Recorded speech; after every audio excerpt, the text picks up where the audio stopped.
Oke teman-teman, kali ini kita dapat request dari soal-soal untuk P3K dari teman-teman dari yang tryout SIM PKB P3K. Ada beberapa soal yang sudah masuk, kita akan buat pembahasannya untuk teman-teman. Khususnya ini itu soalnya baru hot ya, update gitu ya teman-teman, silahkan simak baik-baik. Oke, itu ya, kita mulai dari nomor per nomor. Oke, yang pertama kita akan bacakan soalnya dulu. Pada sebuah percobaan terdapat dua pot yang berisi tanaman kacang hijau. Kedua pot tersebut diberi perlakuan yang berbeda. Pot A disiram dengan cucian air beras dan pot B disiram dengan air murni. Beberapa hari kemudian tampak perbedaan pertumbuhan pada tanaman kacang hijau. Berdasarkan percobaan tersebut, rumusan masalah yang sesuai adalah: apakah A, bagaimana perbedaan pertumbuhan antara pot A dan pot B pada tanaman kacang hijau? Apakah B, bagaimana pengaruh cucian air beras terhadap pertumbuhan kecambah tanaman kacang hijau? Apakah C, bagaimana pengaruh perlakuan pada pertumbuhan kecambah tanaman hijau di pot A dan pot B? Apakah D, bagaimana pengaruh perlakuan percobaan terhadap pertumbuhan kecambah tanaman hijau? Atau E, bagaimana pengaruh teknik penyiraman pada pot A dan pot B? Oke teman-teman, silahkan dipilih dulu jawabannya, kira-kira apa itu ya. Nah, untuk menjawab soal tadi teman-teman, ini soalnya ya, saya buatkan di sini. Nah, kita akan analisa soal seperti ini. Lalu bagaimana kita merumuskan masalah? Rumusan masalah itu tergantung dari variabel-variabel penyusunnya teman-teman ya. Yang pertama itu kita harus lihat variabel-variabel penyusunnya. Variabel itu ada dua, yaitu variabel terikat dan variabel bebas. Variabel terikat itu adalah variabel yang dipengaruhi oleh variabel bebas gitu ya. Kita tulis variabel terikat itu variabel yang dipengaruhi oleh variabel bebas. Yang dipengaruhi apa pada saat ini? Kira-kira imbas dari perlakuan itu apa? Oh ya, ini teman-teman ya, pertumbuhan pada tanaman kacang hijau. Ini adalah variabel terikat.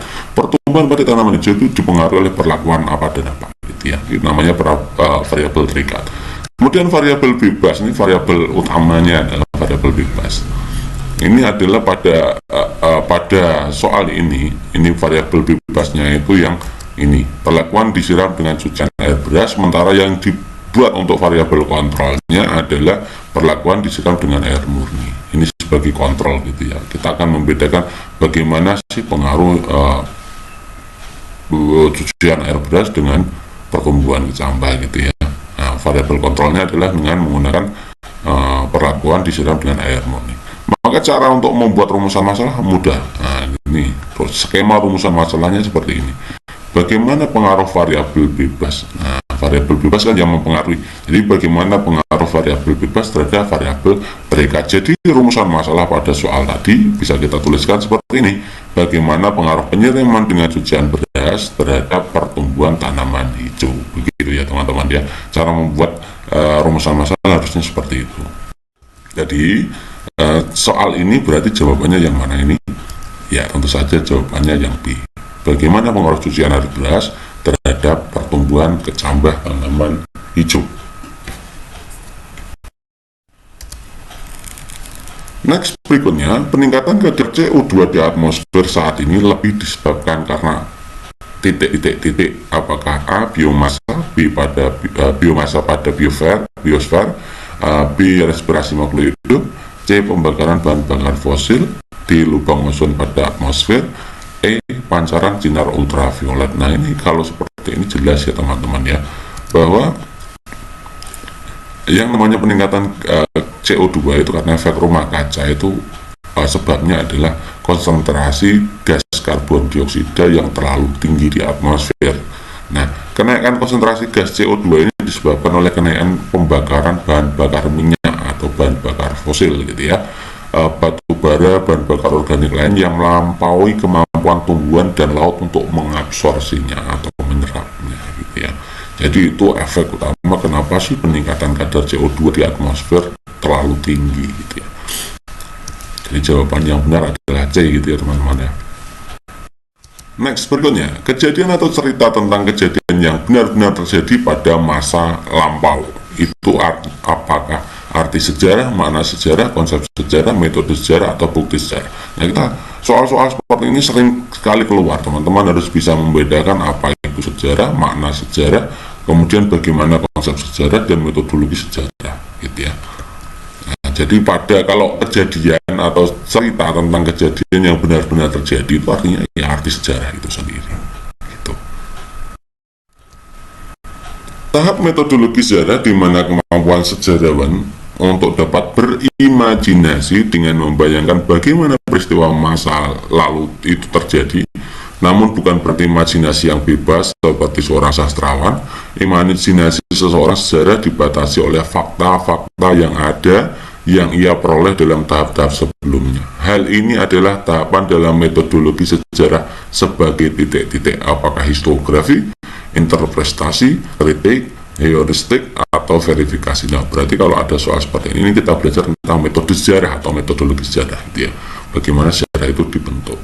Oke, silakan teman-teman simak penjelasannya sebagai berikut. Di metodologi sejarah itu atau metode sejarah itu, yang pertama itu tahapannya adalah heuristik. Nah, tahap heuristik ini adalah tahap menemukan, menghimpun sumber informasi jejak masa lampau. Jadi tahap penemuan sumber-sumber itu, pengumpulan sumber-sumber sejarah itu namanya tahap heuristik, gitu ya. Kemudian tahap selanjutnya setelah sumber-sumber terkumpul, maka kita perlu verifikasi atau kritik. Kritik itu sama dengan verifikasi, di mana sumber-sumber yang telah diperoleh melalui tahap heuristik itu kemudian diverifikasi, dicek, ya, dicek valid tidaknya, asli atau tidaknya, gitu ya. Kredibel atau tidaknya sumber. Nah, itu merupakan tahapan untuk memilih sumber-sumber asli dari sumber-sumber palsu. Jadi pemilahan sumber asli, sumber palsu, yang kredibel, yang tidak kredibel, kemudian yang benar dan tidak benar itu dikritik, verifikasi, gitu ya. Setelah itu adalah tahap interpretasi, di mana tahap interpretasi ini nama lainnya adalah tahap penafsiran sejarah. Tahapan ini atau kegiatan ini adalah menafsirkan fakta-fakta dan menetapkan makna serta saling terhubungan dari fakta-fakta yang diperoleh. Jadi menafsirkan fakta, kemudian menetapkan makna dan hubungan antar fakta-fakta yang diperoleh. Pada tahap ini sejarawan itu dituntut untuk dapat berimajinasi dengan membayangkan bagaimana peristiwa masa lalu itu terjadi. Jadi tahap perangkaian, dirangkai, melakukan imajinasi. Setelah ini harusnya itu, harusnya ini, harusnya itu tahap berimajinasi. Ini tahap imajinasi ini namanya interpretasi atau tahap penafsiran. Yang keempat adalah tahap historiografi. Historiografi itu penulisan, berarti ya teman-teman. Histori itu sejarah, historiografi itu penulisan sejarah. Artinya merekonstruksi imajinatif dari masa lampau berdasarkan data yang diperoleh. Nah, setelah tahap tadi ditafsirkan, kemudian ditulis, direkonstruksi, ya, ditulis ulang bagaimana sejarah itu terjadi. Tentunya berdasarkan data yang diperoleh dengan menempuh proses pengujian, proses penganalisan secara kritis melalui rekaman bukti peninggalan masa lampau. Itulah 4 dari langkah metodologi sejarah yang utama: heuristik, kritik, interpretasi, historiografi, kayak gitu ya. Nah, pada soal ini ada diksi bahwa imajinasi, bahwa tahap metodologi sejarah di mana kemampuan sejarawan itu dapat berimajinasi, membayangkan bagaimana peristiwa itu terjadi. Jadi ini tahap menafsirkan dari bukti-bukti sejarah yang ada, kemudian diimajinasi oleh penulis sejarah, gitu, dirangkai, ditafsirkan, gitu ya, oh harusnya ini itu. Nah, tahap imajinasi dari sejarawan itu dalam merangkai peristiwa masa lampau itu namanya adalah tahap interpretasi. Waktu menjadi konsep penting dalam ilmu sejarah karena mencakup perkembangan, keberlanjutan atau kesinambungan, pengulangan, dan juga perubahan. Ya, semua aspek itu akan memberi pengaruh terhadap dinamika perjalanan sejarah sebuah bangsa.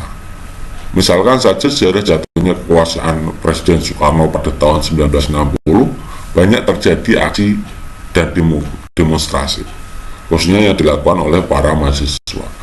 Peristiwa yang hampir sama juga terjadi ketika menjelang Presiden Soeharto jatuh tahun 1998. Banyak terjadi aksi dan demonstrasi. Hal ini adalah konsep sejarah sebagai apa? Apakah perubahan, keberlanjutan, pengulangan, perkembangan, kesinambungan. Jadi kita akan belajar tentang ini ya. Ini namanya apa nih? Keberlanjutan proses sejarah ya. Apakah itu perubahan, keberlanjutan, pengulangan, perkembangan, kesinambungan? Ya, kita akan bahas satu persatu. Nah, kita mulai dari yang pertama, apa itu sejarah sebagai perkembangan? Nah, dikatakan berkembang itu terjadi biasanya dari bentuk yang sederhana menuju ke bentuk yang kompleks. Misalkan saja, masyarakat dari sebuah desa berkembang dari kota kecil menjadi metropolitan, gitu ya. Dari sederhana ke kompleks itu namanya sejarah sebagai perkembangan. Yang kedua, sejarah sebagai pengulangan.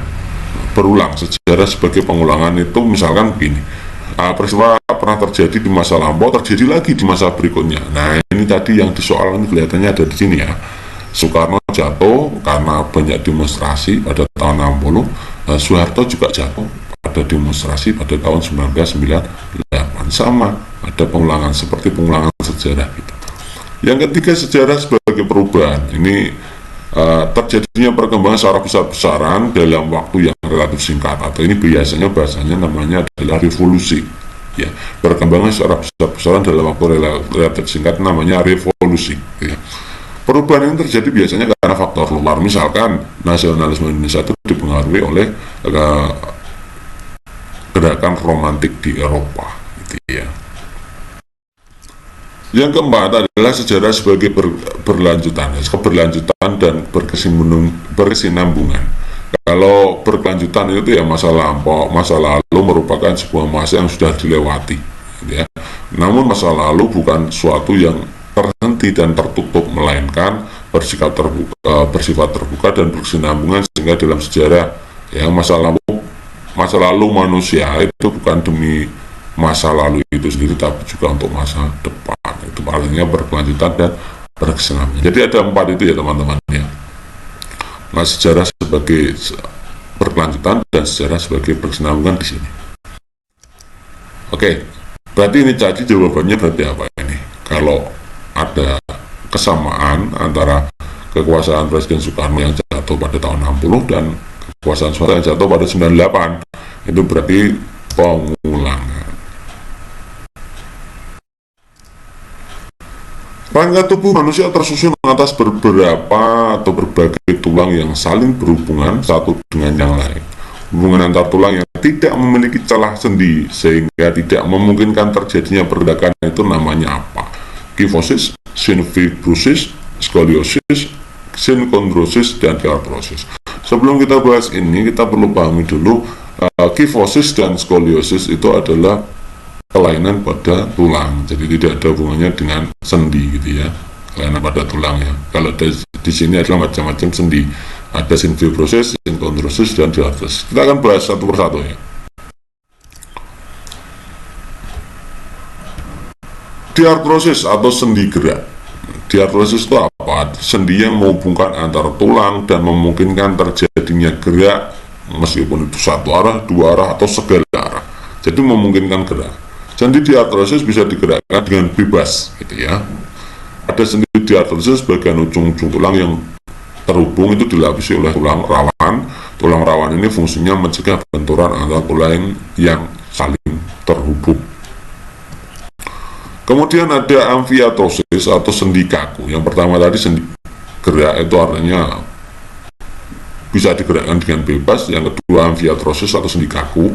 Itu sendi kaku atau amfiatrosis adalah jenis sendi yang bisa digerakkan namun gerakannya terbatas. Contoh sendi amfiatrosis adalah sendi yang menghubungkan ruas-ruas tulang belakang.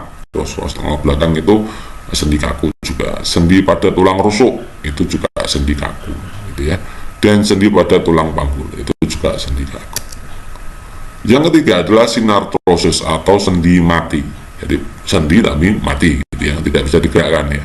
Kalau amfiatrosis itu tadi bisa digerakkan tapi terbatas ya, bisa digerakkan namun terbatas. Kalau sinartrosis itu sendi yang tidak bisa digerakkan sama sekali.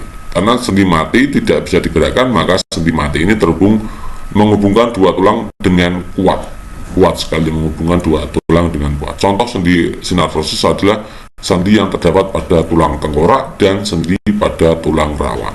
Yang tadi adalah pertanyaannya, sendi yang tidak bisa digerakkan sama sekali, berarti ini masuknya di sinartrosis. Perlu diketahui teman-teman, namun perlu diketahui bahwa sinartrosis itu dibagi menjadi dua, gitu ya. Yang pertama adalah sinfibrosis, yang kedua adalah sinartrosis sinkontrosis. Sinfibrosis itu yang tulang sinartrosis yang tulangnya dihubungkan jaringan ikat fibrosa. Ya, contoh sendi tengkorak itu tidak bisa sama sekali digerakkan. Kalau sinkontrosis itu dilapisi oleh tulang rawan, dihubungkan oleh tulang rawan, di antar segmen gitu ya. Jadi pada soal ini, rangka tubuh yang tersusun atas berbagai tulang yang saling terhubung dengan yang lain, hubungan antar tulang tidak memiliki celah. Kalau tidak memiliki celah itu berarti sinfibrosis ya. Jadi jawabannya adalah B. Metode pemisahan campuran berdasarkan perbedaan titik didih adalah apakah evaporasi dan ekstraksi, destilasi dan evaporasi, sublimasi dan destilasi, destilasi dan ekstraksi, kemudian destilasi dan kristalisasi. Oke, kita akan bahas satu persatu ini ya teman-teman. Apa itu evaporasi, ekstraksi, apa itu destilasi, apa itu sublimasi, apa itu kristalisasi. Pertama adalah evaporasi. Evaporasi biasanya disebut juga dengan penguapan, gitu ya. Proses penguapan itu adalah pemisahan padatan dari suatu larutan dengan cara menguapkan pelarutnya. Pemisahan ini didasarkan pada keadaan bahwa titik didih, ini saya kasihkan, titik didih pelarut itu lebih rendah dari titik didih zat padat pelarutnya. Contohnya adalah pada penguapan air laut dalam pembuatan garam dapur. Jadi ketika air laut itu kan larutan garam gitu ya. Air laut itu larutan garam kemudian dipanaskan. Nah, karena titik didih air itu lebih rendah daripada titik didih padatan garam, itu maka nanti airnya akan menguap, ya, garamnya tidak, gitu ya. Itu namanya evaporasi. Kemudian kalau kristalisasi ini merupakan kelanjutan dari evaporasi tadi. Larutan pekat dari hasil evaporasi itu secara perlahan-lahan didinginkan. Jadi tadi evaporasi itu kan banyak air yang sudah menguap, maka menjadi larutan yang sangat kental atau pekat. Nah, kemudian larutan pekat ini didinginkan. Nah, proses pendinginan ini nanti kalau menjadi kristal itu namanya kristalisasi. Ini proses pendinginan. Pemisahan ini berdasarkan fakta bahwa jika suhu diturunkan ke larutan zat laut berkurang sehingga memisah berbentuk kristal. Kemudian destilasi itu yaitu pemisahan dua zat atau lebih itu berdasarkan perbedaan titik didih. Ya, khususnya untuk zat cair ya, zat cair. Nah, contohnya pemisahan campuran air dan etanol, di mana pada suhu 25 derajat Celcius dan tekanan 1 atmosfer itu titik didih air kan 100 derajat Celcius, sementara untuk titik didih alkohol itu 78 derajat Celcius gitu ya. Ekstraksi yaitu proses pemisahan suatu zat berdasarkan perbedaan kelarutan ya, perbedaan kelarutan terhadap dua cairan. Kalau ekstraksi ada dua cairan berbeda kelarutannya, maka caranya diekstraksi, namun tidak saling larut ya, berbeda. Proses ekstraksi dapat berlangsung pada, misalkan kita kasih contoh ekstraksi parfum, ini untuk mendapatkan komponen dari bahan yang wangi gitu ya. Kemudian sublimasi itu adalah perubahan zat dari wujud padat ke gas atau sebaliknya. Proses pemisahan campuran dengan sublimasi dilakukan bila zat yang dapat menyublim, misalkan kapur barus, kamfer tercampur dengan zat lain yang tidak dapat menyublim, misalkan arang. Itu caranya sublimasi. Nah, dari sini kita bisa menjawab bahwa banyak teman-teman yang salah konsep ya, adalah menjawab sesuai LMS yaitu sublimasi, destilasi ya. Padahal untuk perbedaan titik didih itu jelas kita jelaskan tadi, yaitu evaporasi dan destilasi. Jawaban yang benar adalah opsi B. Berikutnya, perhatikan rangkaian listrik berikut ini. Jika R1, R2 itu 10, dilihat gambarnya teman-teman, R1, R10, kemudian R3, R4 itu 8, besarnya I berapa? Oke teman-teman, untuk menghitung kuat arus, kita lihat dulu untuk rangkaiannya. rangkaiannya itu campuran, yaitu R1 dan R2 itu seri, kemudian R3 dan R4 itu jelas paralel. Kita fokusnya ke paralel dulu untuk mengerjakan soal seperti ini ya. R3 dan R4 kita cari hambatan pengganti ya. R3 dan R4 itu kan paralel ya, dilihat teman-teman, R3 dan R4 itu paralel, maka kita cari hambatan pengganti untuk R3 R4. Kita anggap saja hambatan penggantinya RP, maka rumusnya sederhana seperti ini: 1 per RP untuk menggantikan R3 dan R4 itu sama dengan 1 per R3 ditambah 1 per R4. Kita masukkan angkanya gitu ya. R3 dan R4 kebetulan sama 8, jadi 1 per 8 tambah 1 per 8. Jadi 1 per RP itu 1 tambah 1 kan 2, jadi 2 per 8 gitu, karena penyebutnya sudah sama. Maka mencari RP tinggal kita kalikan silang, 8 kali 2 bagi 2. Silangannya dengan RP kita taruh bawah gitu ya. RP kan silangannya 2 ya, jadi 2 ditaruh bawah. 8 kali 1 itu 8, bagi 2 itu 4. Jadi penggantinya R3 dan R4 itu adalah 4. Nah, sekarang kita lihat R1, R2 dan R pengganti itu tersusun seri. Nah, tersusun seri, maka R totalnya kita tinggal jumlah. Kalau seri itu tinggal dijumlah, teman-teman. R1, R2 dan R pengganti tadi, kita bisa menggantikan yang paralel tadi dengan hambatan pengganti sedaya dianggap sudah jadi, yaitu 4 ohm. Nah, berarti R1, R2, R3 itu adalah seri. Maka R totalnya tinggal kita jumlahkan. R1 nya 10, R2 nya 10, R3 nya 4. Jadi 10, 10, 4, 24. Nah, yang ditanyakan di situ adalah besarnya kuat arus. Nah, kita tahu rumus mencari kuat arus kan V dibagi R, tegangan dibagi hambatan. Tegangan kuat arus itu hasil bagi antara tegangan dibagi dengan hambatan, atau beda potensial dengan dibagi dengan hambatan. Nah, beda potensialnya di situ terlihat 12 volt, yaitu dilihat gambarnya dia 12 volt. Resistornya atau hambatan totalnya adalah 24, jadi 12 per 24. Kalau kita kecilkan berarti 1 per 2, sederhanakan 1 per 2 ya.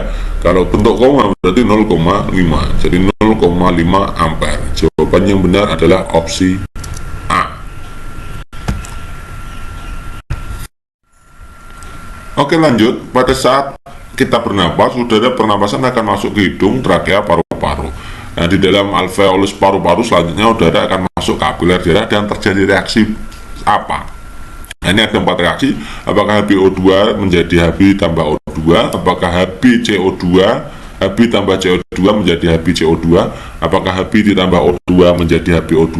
CO2 tambah H2O menjadi H2CO3? Atau H2CO3 menjadi H ditambah HCO3? Oke, kita akan bahas satu persatu. Ini 4-4-nya dari reaksi ini teman-teman harus hafal ya, teman-teman ya, harus paham ini ya. Makanya penting teman-teman belajar di sini gitu ya. 5-5-nya ini ya, 5-5-nya ini harus paham benar gitu ya. Nah, kita akan mulai menganalisa tentang respirasi. Respirasi merupakan proses pertukaran udara yang terjadi pada tubuh manusia gitu ya. Proses respirasi dalam tubuh manusia biasanya dibedakan menjadi 2, yaitu respirasi eksternal, artinya respirasi luar. Itu gini teman-teman ya, merupakan pertukaran gas antara udara di dalam alveolus dengan darah. Jadi masih dalam konteks di dalam paru-paru. Kalau masih di dalam paru-paru, yaitu di alveolus, ada pertukaran gas antara di alveolus itu terhadap kapiler darah itu ya. Itu ada 2 reaksi yang terjadi ketika pernapasan eksternal. Saya ulangi lagi, pernapasan eksternal itu merupakan pertukaran gas antara udara di dalam alveolus atau di dalam paru-paru dengan darah kapiler, pembuluh kapiler. Ada 2 pada proses respirasi eksternal itu reaksinya. Yang pertama adalah ketika kita bernapas masuk gitu ya, itu sampai di alveolus, itu hemoglobin yang ada di kapiler darah itu akan dan O2 itu terdifusi ya, jadi ada reaksi antara hemoglobin dan O2 ya. O2 pada alveolus itu terdifusi ke dalam kapiler darah, jadi sehingga membentuk ada reaksi Hb ditambah O2 menjadi HbO2. Ini proses pengikatan oksigen di alveolus gitu ya, di kapiler darah dan alveolus gitu ya. Ada proses difusi di situ. Ada lagi yaitu ketika pelepasan karbon dioksida. Jadi setelah terjadi pembakaran sel, kemudian hasilnya adalah CO2, itu kemudian sampai di paru-paru akan kita keluarkan gitu ya, akan terdifusi keluar menuju alveolus. Itu ada reaksi seperti ini. Ion hidrogen ditambah asam karbonat ya. Ion karbonat itu menjadi asam karbonat, kemudian ada air dan CO2. Itu ada dua reaksi ini yang penting teman-teman perlu pahami, yaitu pengikatan oksigen di kapiler darah saat di alveolus, kemudian ada pelepasan karbon dioksida menuju alveolus dari kapiler darah ya. Kemudian yang kedua adalah pernapasan internal. Yang apa namanya pernapasan internal? Itu adalah pertukaran gas yang terjadi antara pembuluh darah dengan jaringan tubuh. Jadi ketika pernapasan internal sudah, pernapasan eksternal kan sudah tadi, kemudian dialirkan menuju ke kapiler darah, menuju ke seluruh tubuh untuk digunakan sebagai sistem pembakaran sel. Maka setelah sampai di sel itu terjadi pernapasan internal, yaitu pertukaran gas pada jaringan tubuh, gitu ya. Ada 4 ini ya reaksinya. Yang pertama hemoglobin O2. Ini setelah tadi kan di-cut, oksigennya di-cut pada pernapasan eksternal, maka setelah jaringan tubuh harus dilepas gitu ya. Jadi hemoglobin O2, oksihemoglobin itu menjadi hemoglobin ditambah dengan oksigen, dilepas gitu, oksigen untuk kebutuhan respirasi tadi. Kemudian ada lagi pada jaringan tubuh itu terjadi pengikatan karbon dioksida, tapi ada 3 jenis, yaitu larut dalam plasma, bentuk karbohemoglobin, dan bentuk ion bikarbonat. Itu juga terjadi di jaringan tubuh. Nah, saat CO2 larut dalam plasma, maka reaksinya adalah karbon dioksida ditambah plasma kan air ya. Jadi CO2 tambah 2O menjadi asam karbonat ya. Asam karbonat ya. Kemudian ada juga CO2 yang dikeluarkan menuju kapiler itu dalam bentuk karbohemoglobin ya. CO2 tambah Hb menjadi Hb CO2. Jadi pengeluaran hasil respirasi bentuk CO2 itu bisa dalam bentuk plasma, bisa dalam bentuk karbohemoglobin, dan bisa dalam bentuk ion bikarbonat ya. Pada ion bikarbonat itu CO2 tambah 2O menjadi H2CO3 atau asam karbonat, dan ion H+, dan juga ion bikarbonat itu ya. Ada 3 itu. Oke teman-teman, seperti itu. Jadi pada soal seperti ini kan di dalam alveolus paru-paru, selanjutnya udara akan masuk ke kapiler darah, terjadi reaksi. Nah berarti ini reaksinya ada di alveolus atau paru-paru, maka itu namanya pernapasan eksternal gitu ya. Mana eksternal ini? HbO2 menjadi Hb plus O2. Ketika HbO2 ini kan menjadi dilepas ya, oksihemoglobin dilepas menjadi hemoglobin, dan O2 ini bukan terjadi di paru-paru, tapi ini di jaringan darah. Jadi ini pernapasan internal gitu ya, pelepasan O2.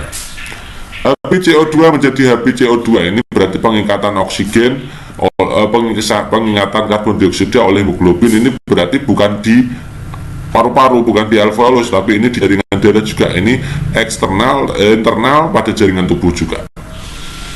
Kemudian Hb ditambah O2, ini hemoglobin tambah O2, ini berarti pengikatan oksigen. Ini benar, ini eksternal pada alveolus.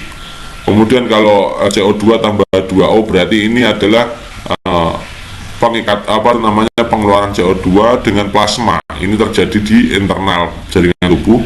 Kemudian H2CO3 ini menjadi ion H+ dan ion karbonat ya, ion asam karbonat. Ini juga internal pada jaringan tubuh. Jadi mana yang terjadi pada paru-paru atau alveolus, yaitu eksternal pada alveolus, itu di C, itu ya teman-teman ya.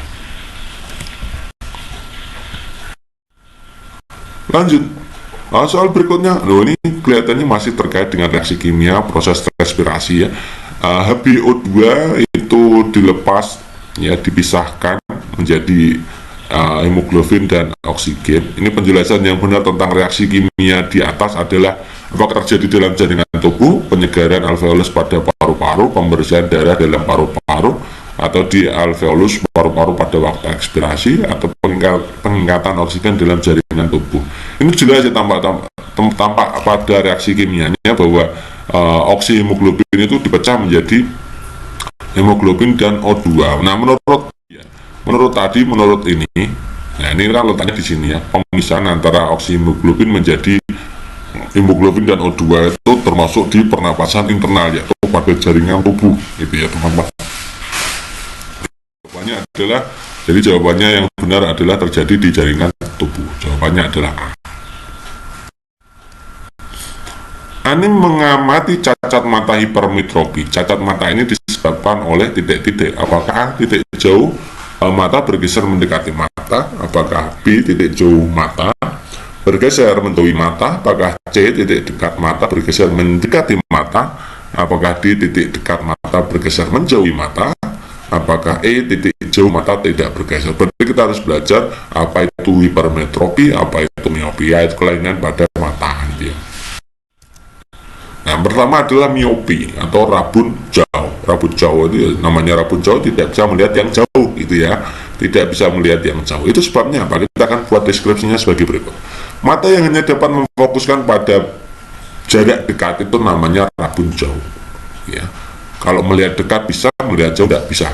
Ya. Fokusnya hanya bisa pada jarak dekat. Itu namanya rabun jauh, gitu ya. Titik jauh mata itu kan harusnya tidak terhingga. Ya.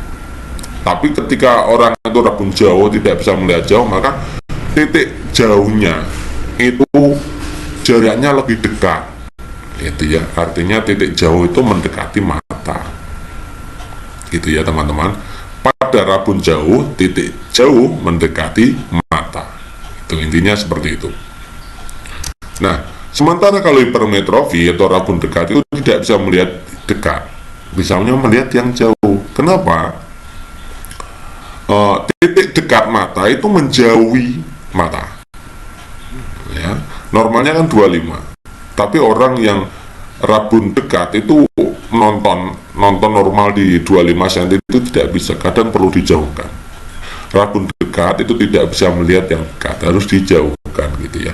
Itu artinya titik dekatnya itu lebih besar daripada titik normalnya, ya, mata normal. Jadi dekat menjauhi mata. Oke, gitu ya. Saya ulangi lagi. Kalau rabun jauh itu titik jauhnya itu mendekati mata. Kalau rabun dekat atau hipermetrofi itu titik dekatnya itu menjauhi mata. Kalau rabun jauh itu titik jauh mendekati mata. Kalau rabun dekat titik dekat menjauhi mata. Itu mudah seperti itu cara memahaminya.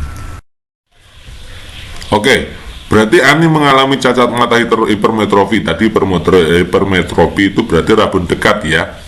Kita lihat yang opsi A. Titik jauh bergeser mendekati mata. Nah, ini titik jauh itu hubungannya dengan rabun jauh, berarti ya. Titik jauh bergeser mendekati mata, maka ini namanya adalah miopi atau rabun jauh. Titik jauh mata bergeser menjauhi mata. Loh, tidak ada ya. Karena normalnya itu titik jauhnya adalah tak hingga. Kalau menjauhi ya masih tak hingga, itu berarti mata normal, gitu ya. Yang C, titik dekat bergeser mendekati mata. Ya, titik dekat mendekati mata itu juga sama. Titik dekat normalnya 25, kalau sampai dekat sekali itu dia tidak rabun, itu yang mata normal juga bisa. Yang D, titik dekat mata bergeser menjauhi mata. Yang dekat menjauhi mata, titik dekatnya. Berarti ini rabun dekat atau hipermetropi. Titik jauh mata tidak bergeser, itu berarti mata normal, gitu ya. Mana berarti ya? Yang hipermetrofi jawabannya adalah D. Next berikutnya, sebuah kereta memerlukan waktu 25 detik untuk melintasi sebuah jembatan yang panjangnya 1200 meter. Kereta api tersebut juga memerlukan waktu 10 detik untuk melintasi sebuah terowongan dengan panjang 920 meter. Tentukan kecepatan rata-rata dari kereta api. Jadi teman-teman, kalau menghitung kecepatan rata-rata itu kita tidak perlu menghitung rata-rata 1 dan rata-rata 2-nya dulu, tidak perlu, gitu ya. Kita langsung begini teman-teman, untuk menghitung kecepatan rata-rata itu artinya jarak dibagi waktu, gitu aja ya. Jarak dibagi waktu. Kita tulis dulu jarak totalnya berapa. Tadi yang pertama adalah 1200, yang kedua adalah 920. Jadi kita total saja 1200 ditambah 920, ketemunya adalah 2120, gitu ya. Kemudian waktu totalnya juga kita harus pikirkan. Waktu totalnya waktu totalnya adalah waktu 1 ditambah waktu 2. Waktu pertama tadi adalah 25 detik, waktu 2 10 detik, maka totalnya adalah 35 detik gitu ya. Berarti kecepatan rata-rata kita bisa simpulkan dengan S per T. S totalnya adalah 2120 dibagi dengan 35. Jawabannya adalah 60. Begitu teman-teman ya. Caranya sebenarnya sederhana. Ini kalau teman-teman salah prosedur, maka jawabannya ada semua. Ada 48 juga ada 70 juga ada, 140 juga ada. Jadi teman-teman ini hati-hati dalam mengerjakan soal seperti ini, karena opsi pilihan gandanya itu sangat menjebak sekali. Itu ya. Jadi jawabannya adalah opsi B. Berikut adalah pernyataan tentang bunyi yang benar kecuali titik-titik. Ini tentang bunyi. Apakah nada tinggi dan rendah itu dibedakan oleh frekuensi? Jadi nada tinggi dan rendah itu pengaruhnya frekuensi gitu ya. Kemudian keras dan lemahnya dibedakan amplitudo. Kemudian energi bunyi besar dan kecilnya dibedakan oleh beda fasa. Cepat lambat ditentukan oleh medium. Apakah bunyi merupakan gelombang mekanik? Oke, kita akan bahas faktanya satu persatu. Nanti yang bukan merupakan fakta itu jawabannya gitu ya. Yang pertama, kita lihat bahwa gelombang bunyi itu termasuk gelombang mekanik. Jadi opsi E benar. Gelombang mekanik yaitu gelombang yang memerlukan medium untuk merambat, seperti zat padat, zat cair, zat gas gitu ya. Ini adalah gelombang mekanik. Oke, yang berikutnya tinggi rendahnya bunyi ya, tinggi rendahnya dipengaruhi oleh frekuensi gitu ya. Semakin tinggi frekuensi maka semakin tinggi nadanya. Itu berarti opsi A benar. Kita lihat fakta ketiga. Kuat lemahnya bunyi ditentukan oleh amplitudo, yaitu simpangan terbesar dari vibrasi atau getaran suatu benda. Jika amplitudonya semakin besar atau kuat, maka bunyi akan semakin kuat gitu ya. Jadi opsi yang B juga benar. Kemudian kita melihat yang opsi A tadi ya, opsi E tadi ya. Gelombang bunyi merupakan gelombang mekanik, di mana gelombang mekanik itu memerlukan medium untuk merambat. Jadi merambatnya butuh medium, oleh karena itu cepat rambatnya bunyi juga ditentukan oleh jenis mediumnya. Nah, medium zat padat lebih cepat daripada zat cair gitu ya. Itu. Jadi cepat rambat itu juga ditentukan oleh mediumnya. Jadi opsi D juga benar. Maka opsi C adalah satu-satunya opsi yang tidak benar. Jadi jawabannya berarti opsi C gitu ya. Perhatikan gambar trapesium ABCD di bawah ini. Luas PQCR dibanding luas ABCD adalah titik-titik. Kita lihat ya. PQCD dengan ABCD. Bagaimana cara menentukan perbandingan seperti ini? PQCD dan ABCD itu kan sebangun gitu ya teman-teman ya. Nah, kita akan lihat. Nah, karena sebangun, maka kita bisa menggunakan seperti ini. Nah, AP dan PD itu kan sama. Kita tulis saja angkanya sama. Terserah teman-teman bisa menuliskan satu, sama-sama satu, atau sama-sama dua, sama-sama tiga, sama gitu ya. Caranya begitu. Oke, kita akan cari PQ-nya. Kalau ada gambar seperti ini, kita akan cari PQ-nya. Bagaimana menghitung PQ? Kita buatkan rumus yang sederhana. Kita buat pembagi seperti ini. PQ kan di tengah ya teman-teman. Kalau mencari tengah itu mudah. Caranya begini. Bawah kita kalikan atas kita. Ini bawah kalikan atas ini. 1 kali 3 berapa? 3. Kita tulis di sini ya. Kemudian kita tambahkan. Atas dikalikan bawah ini. 1 kali 7. Nah, 7. Ya. Kemudian yang bagian bawah itu atas dan bawah kita jumlahkan. Nah, jadi 2. Gitu ya. Jadi 3 tambah 7 nilainya adalah 10, kita bagi 2 nilainya adalah 5. Jadi panjang PQ itu pasti 5 gitu ya. Nah, karena panjang PQ 5, kita akan membuat perbandingan ya, perbandingan PQCD dan ABCD. PQCD itu kan bentuknya apa itu namanya? Bentuknya adalah trapesium ya. Rumusnya adalah setengah PQ ditambah DC dikalikan PD-nya gitu ya. PD-nya itu dianggap tingginya kan sama gitu ya. Kemudian luas ABCD itu AB ditambah DC dikalikan tingginya. Tingginya kan karena perbandingan maka kita anggap saja sama dengan AD gitu.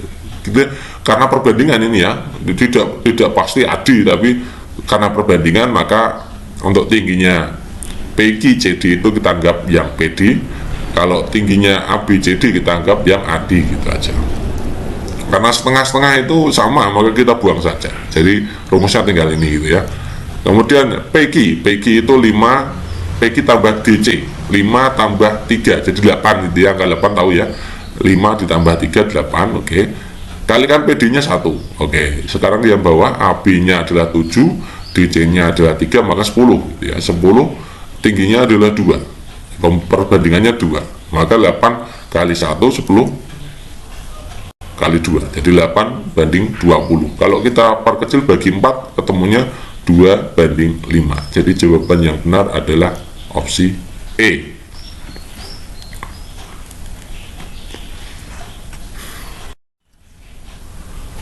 Irma, Cahya, dan Ayu adalah siswa SD yang mengikuti latihan menari.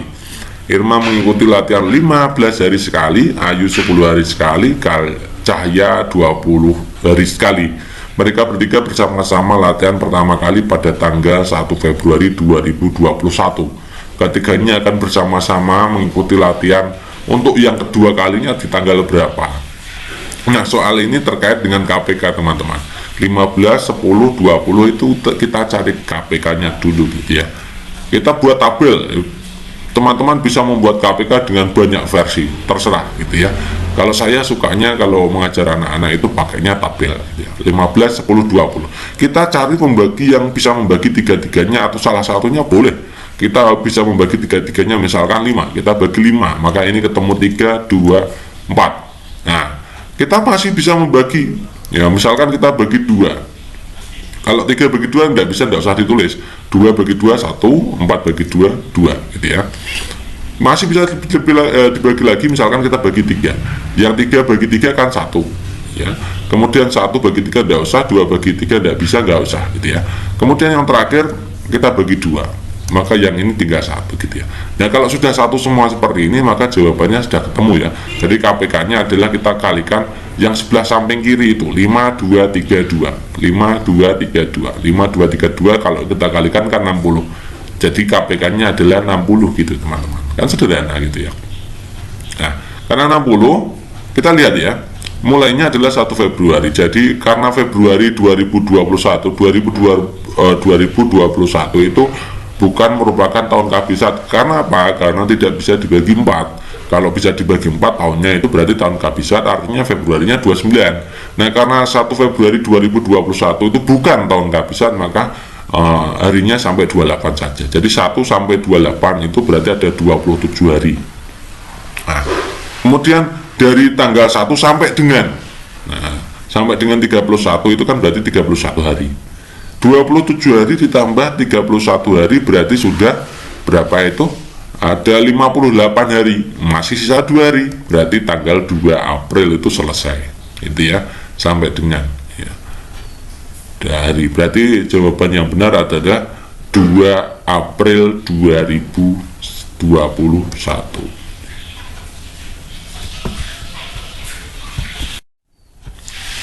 Berikutnya, perhatikan pola berikut. Ada pola seperti itu. Rumus yang sesuai dengan pola tersebut, UN-nya seperti apa? Nah teman-teman, untuk menentukan rumus UN itu teman-teman bisa melakukan uji, terserah mau menggunakan N yang pertama atau N yang kedua, N yang ketiga, N keempat. Misalkan ada sama lagi, gunakan N yang lain untuk menguji yang lain gitu ya. Misalkan begini, itu saya ambil yang suku pertama. Suku pertama kan hasilnya 2. Kita kalau gantikan N1, N dengan angka 1, maka hasilnya harus 2. Dilihat itu gambarnya.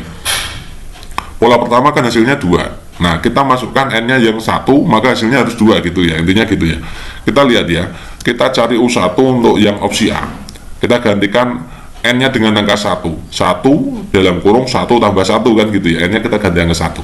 Jadi 1 kali 2 gitu ya. 1 tambah 1 kan 2. 1 kali 2 kan 2. Oke, benar berarti. Opsi A benar. Kita lihat opsi B. 2N berarti 2 kali 1. N tambah 1 berarti 1 tambah 1 gitu ya.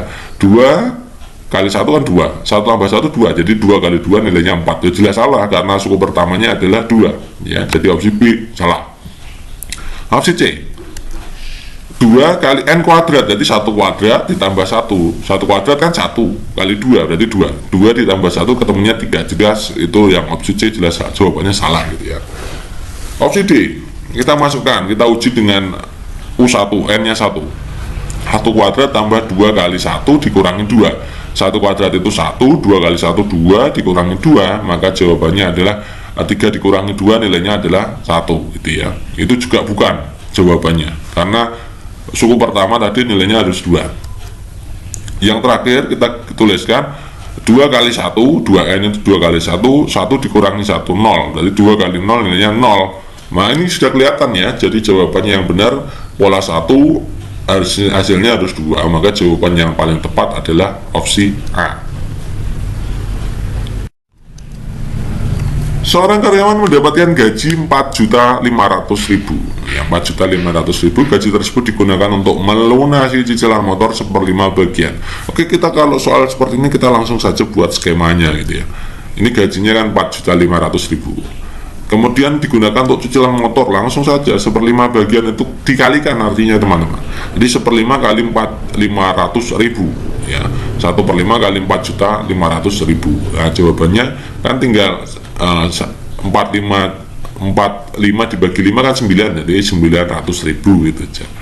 Kemudian biaya sekolah anak-anaknya 1/9, berarti biaya sekolahnya 1/9 kali 45 0,0,000. 45 dibagi 9 kan 5, jadi 500.000 gitu ya. Kemudian cadangan biaya kesehatannya 11%. Nah 11% itu kan 11/100, berarti 11/100 kali 45 0,000 ketemunya adalah tinggal 495.000 itu hasilnya. Kesehatannya berarti 495.000. Kemudian rekreasi 8%, 8/100 kali 4.500.000 ketemunya 360.000.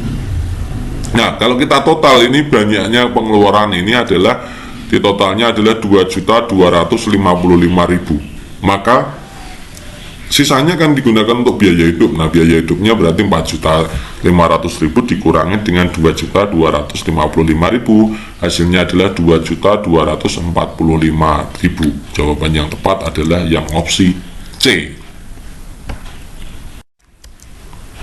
Guru meminta siswa untuk mengamati gambar. Kemudian ada pertanyaan, apakah kalian melihat 18 dibagi 6? Nah pertanyaan di atas mengukur kemampuan siswa dalam titik-titik. Nah ini hubungannya dengan representasi ya, jadi anak-anak ini tentang representasi. Ini representasi itu adalah keterampilan dalam menghubungkan antara gambar, menampilkan gambar dengan soal gitu ya. Jadi representasi itu ada pictorial, ada representasi sistem skematik ya. Kalau pictorial itu mengodekan deskripsi objek dalam soal cerita, jadi ada objeknya, ada gambarnya dalam soal cerita gitu ya. Kalau representasi skematik itu mengodekan deskripsi relasi dalam soal cerita.